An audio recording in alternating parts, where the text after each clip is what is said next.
Hello everybody, welcome to the show. I'm your host David Burrows and this is episode 103.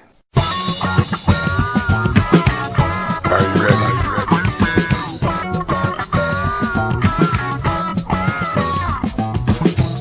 Are you ready?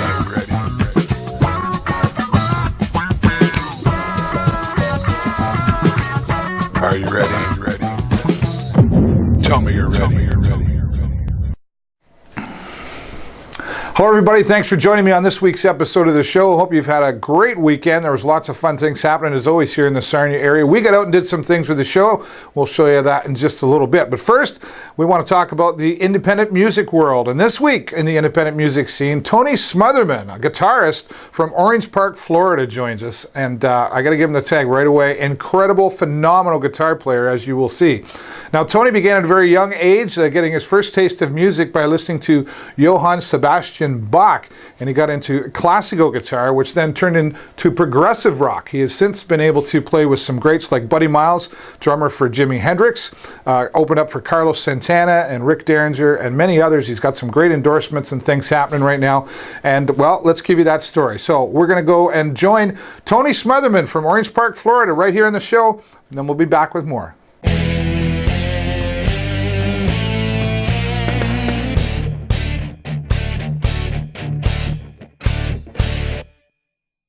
All right, everybody. Well, joining us this week on the show in the music world, we're always happy to have some independent artists joining us. And this gentleman right now from Orange Park, Florida, doing some progressive rock and some big things in that world. And we're going to talk a little bit more with our new friend, Tony Smotherman. How you doing, Tony? Very good, David. Thanks for having me on your show. I really appreciate it. Oh, you're welcome. Thanks. Your first taste of music kind of came at a young age when you were introduced to Bach. Is that correct? That's right. Yes, it was a high school teacher of mine. A junior high school teacher who had some music of Bach playing in the room when I came in, and I said, "Who is that?" But that's Johann Sebastian Bach. I just remember it being just attracted me right away when I heard what was happening with the violins and everything. It wasn't like hearing just pretty classical music or something. It was something that really took me away when I heard it. I was really a different kind of thing, don't you think? And I said, yeah, I think so. He said, you sure you don't want to play piano? You got long fingers. You're a great piano player. I said, no, I really want to play classical guitar. So, lo and behold, a couple months later, I ended up getting a classical guitar. Even so well that you actually teach now. Is that correct? I do. I have a huge roster of students. I teach a lot of different genres of music also. So after that certain point, I was able to start learning how to read music. I spent a lot of time doing it, literally 7, 8, 9 hours a day for a long time. That's great that you've been able to accomplish that. But more with yourself, though, you've got some bragging rights going on in the music world as far as guitar playing. You've toured with some great people. Share that with us. Well, 2006, I had some friends of mine said, "Hey, look, you want to get out to Jacksonville Beach as soon as you can because Buddy Miles got there." And he looked at me, and goes, "Well, are you gonna sit in with us?" I said, "Yeah, I think so." So he goes, "Bring your stuff in." We got set up and we started playing. And I remember when he pointed at me to take a solo, I could see him, he was kind of really watching me intently. And after that, he stopped the band. Everybody stopped. They were looking at me like, you're in big trouble, man. He doesn't stop like that. And he looked at me and goes, young man, I haven't heard anybody play guitar like that in a long time. Can you go ahead and crank your amp up a little louder and let's take it from your solo again? Yes, sir, let's do it. So we did, and after that, he said, what are you doing for the next couple weeks? I said, nothing. He goes, you want to go on tour? I said, I would love to. Buddy Miles, the drummer for Jimi Hendrix, right? Right, and the singer of Santana's band for a long time. Yeah, that's right. There's some others in there, too. Name a couple. Richie Kotzen, who was in the band Poison, another favorite guitar player of mine. I got to do some shows with him. He was incredible. A recent guy who was doing really well named Guthrie Govan in his band The Aristocrats with Marco Miniman and Brian Beller. We just opened for them a couple weeks ago as well. Right. I've also got to open for Rick Derringer on a couple of different occasions and got to know Rick very well. Let's talk a little bit more about what you've actually put down that's going to stick around for the rest of the world to hear, because you've got 3 albums out today, is that right? I do. I have 3 of them. My sophomore effort was an album called Embracing the Spirit, which was, I was 18 years old at the time. I got an Indian sitar, so I started experimenting with that thing in a little city called Middleburg, Florida, which is home to more banjos than guitars, or especially sitars. That's my first album, was Embracing the Spirit, and then the second one was called The Light Within, and I was lucky enough to get two really cool guests on that album. One was a keyboard player from a band called Dream Theater. His name's Derek Sharinian, and the second one was an Indian guitar player named Vishwa Mohan Bhatt. He was on Eric Clapton's Crossroads DVD, the very first one. He actually toured with Clapton for a while. And the third one is called Universal Melody, and that one has the keyboardist from the Trans-Siberian Orchestra, Vitaly Kupri, doing a lot of the keyboards on there. So I always like to bring in guests on every album, because I feel that I've seen a lot of artists that do, just have their set band every time, but to me, an album is a thing to celebrate. Bring in friends, bring in people that you like and love. Yeah. I'm actually Armenian, and growing up, my mother used to play a lot of Middle Eastern music, and I think a lot of that stuff. You've done so well with your albums and your teaching and your touring that it's actually gotten you into the endorsement world, isn't it? It has. I've have a great endorsement deal with my favorite guitar company, a French guitar company called VGA Guitars, owned by Mr. Patrice VGA, and they make absolutely the greatest guitar I've ever played. I mean, it's such a joy to pick up that instrument every time, and very inspiring. And it's a very long process to create the guitar. You will wait years for one.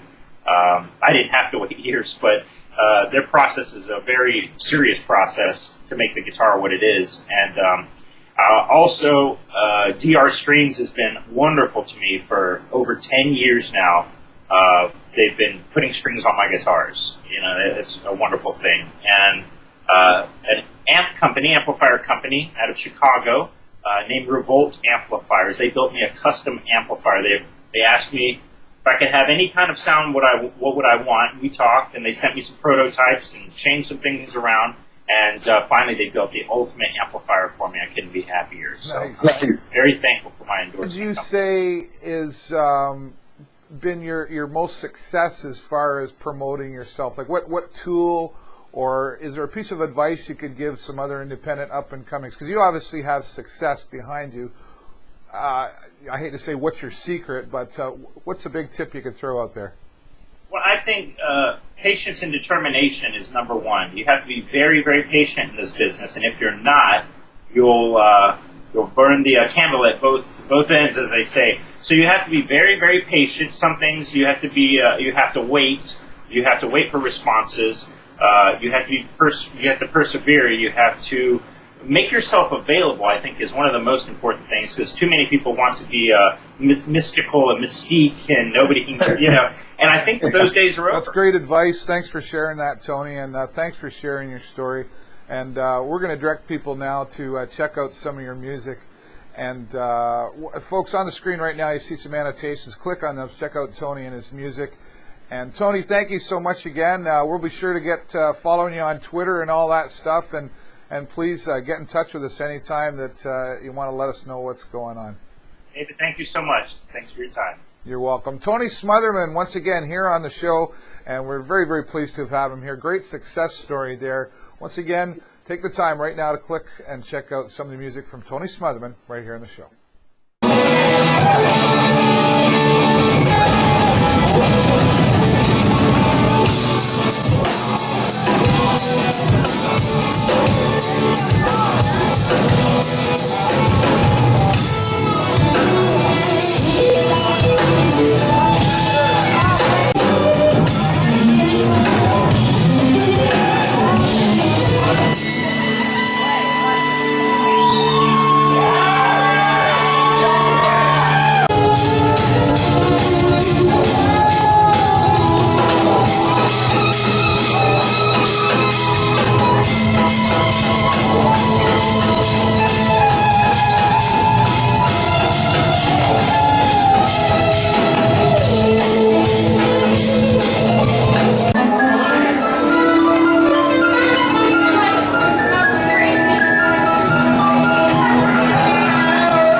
Once again, our friend Tony there joining us. Thank you, Tony Smotherman, for being here on the show. And if you want to find out more about Tony Smotherman, visit him at his website, tonysmotherman.com.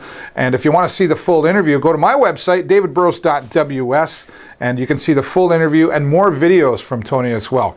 Also want to say a special thank you to my friend Rick Perry, better known as Bounce the Cat, and in my books, the #1 supporter of the indie music scene, Bounce the Cat. Visit him at bouncethecat.net as well to see some of the artists that he's promoting in the independent music world.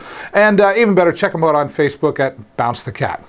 All right, well, on the local side of things were spooky this past weekend. I was kind of a ghostbuster, hence the t-shirt that I'm wearing here. Harmony for Youth, as I've been talking about, has been putting on their Harmony for Youth Haunted House for many years now.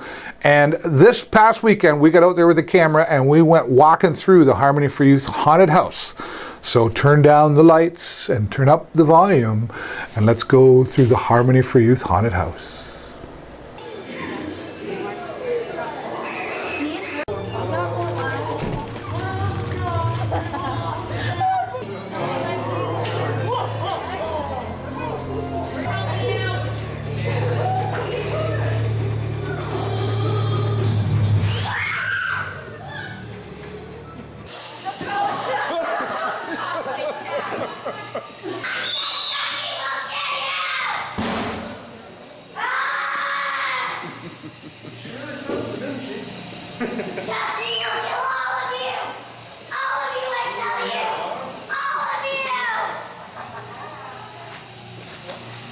He will kill you, too!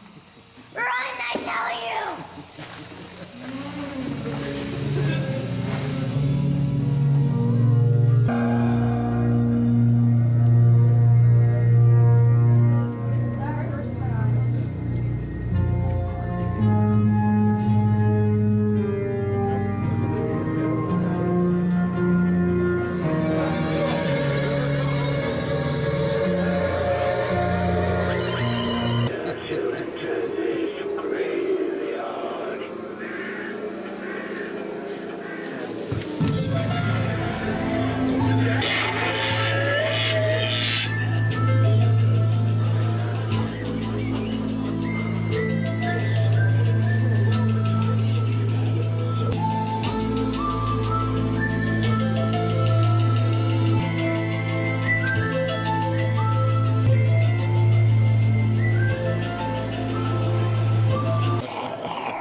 For donation. Oh. Someone's going first. Hi, Will. I know. Hands? Yep.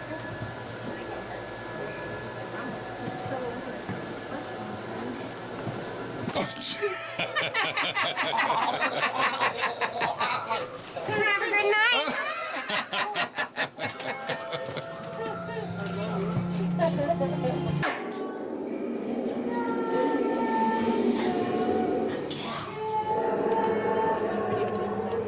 Okay.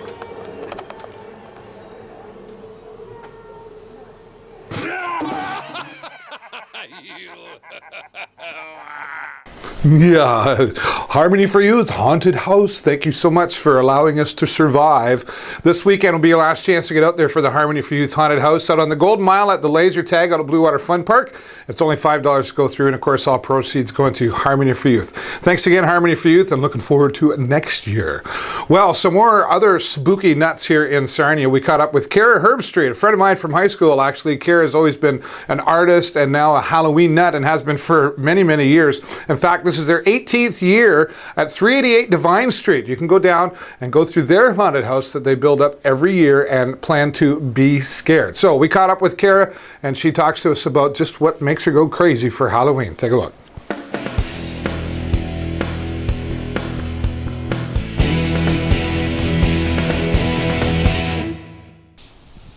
Well, this week on the show, of course, many people getting ready for Halloween, the spooky part of the year, and a lot of fun for many people, some looking forward to getting scared. And our special guest here, Cara Herbstreit, been working for many years at a haunted house here, 388 Divine Street. That's right. 18 years? 18 years. And how did this craziness get started? What's your reason for doing all this? Always loved Halloween. Always. I went to a Halloween house, same thing when I was a kid, and it scared me so badly that I loved it. And I just happened to get together with a group of people that came into my life, friends and family, and we all love it. So we have lots to make it merry and scary. And it's really grown over the years. It you know, has, it started, like you say, in a little foyer, and now it's outside around the house. And right through the backyard and up the alley, and out they go. And most of them don't even want a piece of candy. They just want the scare. So we give them both. Now, last year, it rained quite a bit, of course, it as did. you know. And, you know. But you still had a couple hundred people through the haunted house. It was a slow year last year. We had a couple hundred people. The most we've had is just over 400. That's awesome. Yeah, it's fun. It's just fun. So where do you get all this stuff to build all of this? Do you kind of beg, borrow, and, you know? You know what? It costs me, I usually put anywhere from 100 to 300 into it a year. And I just keep using the same things, some old plywood, some grass from the ditch. Right. A bunch of scary and friends masks. come in and they're the actors. It's the friends that really make it. There's usually about 20 people all through the yard helping scare the kids, and it wouldn't be nearly as scary without all of them. Awesome. Yeah. So it's just happening Halloween night? Just Halloween night. Okay, and it starts around? About 6 o'clock. Okay. You know, we're still eating dinner before that and getting our makeup on. Right. And 6 o'clock, and usually we're done about 9:30, depending. Other than that, gets too late and you get the real monsters coming out. So Okay, we call cool. it quits. So Right on. Yeah. Well, thank you so much for putting this on. We'll make sure that everybody knows about it. And we'll be down here Halloween night, going through with the camera. We did it last year, and it's a little bit... She won't even show me some of the secrets, so I have no idea. So get down here to 388 Divine Street. Bring the kids and have some fun. And we're looking forward to it. Thanks again, Cara, for Thanks, being Dave. here. Let's go back to the studio now for some more spooky stuff on the show. Thanks again to our friend Cara Herbstreit. Down at 388 Divine Street is where her haunted house is going to be on Halloween, starting around 7 o'clock at night. Get down there. Admission is free, and be prepared to be scared. All right. There's some more local things happening here in the Sarnia area I want to show you right now. So take a look at this. When we come back, stay tuned. I'm going to show you how you can win a pair of tickets to see Matthew Good this Saturday here in Sarnia at the Stubborn Mule. Keep watching.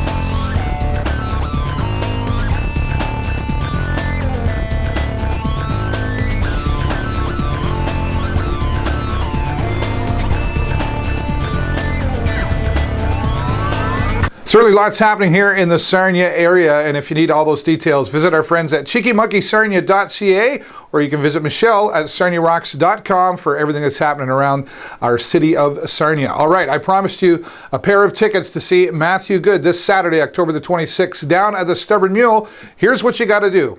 Go to my YouTube channel. That's right, go right to the YouTube channel. Like this video and share this video. You can share it as many times as you want, and the more times you share, the more you increase your chances of winning these tickets. Now, what I'm going to do is take all the people who liked and shared this video. I'll pick a random person, and I'll give away a pair of tickets and announce that winner this Friday on my Facebook page and on my website, davidburrows.ws. Good luck to everybody, and we'll see you down at Matthew Good. Well, don't forget, if you want to be here on the show, you know somebody who wants to be on the show or should be on the show, send me that email to the show at davidburrows.ws. That's all the time I got for you this week. Have a great week and an even better weekend. I'll see you next time right here on the show. Bye for now.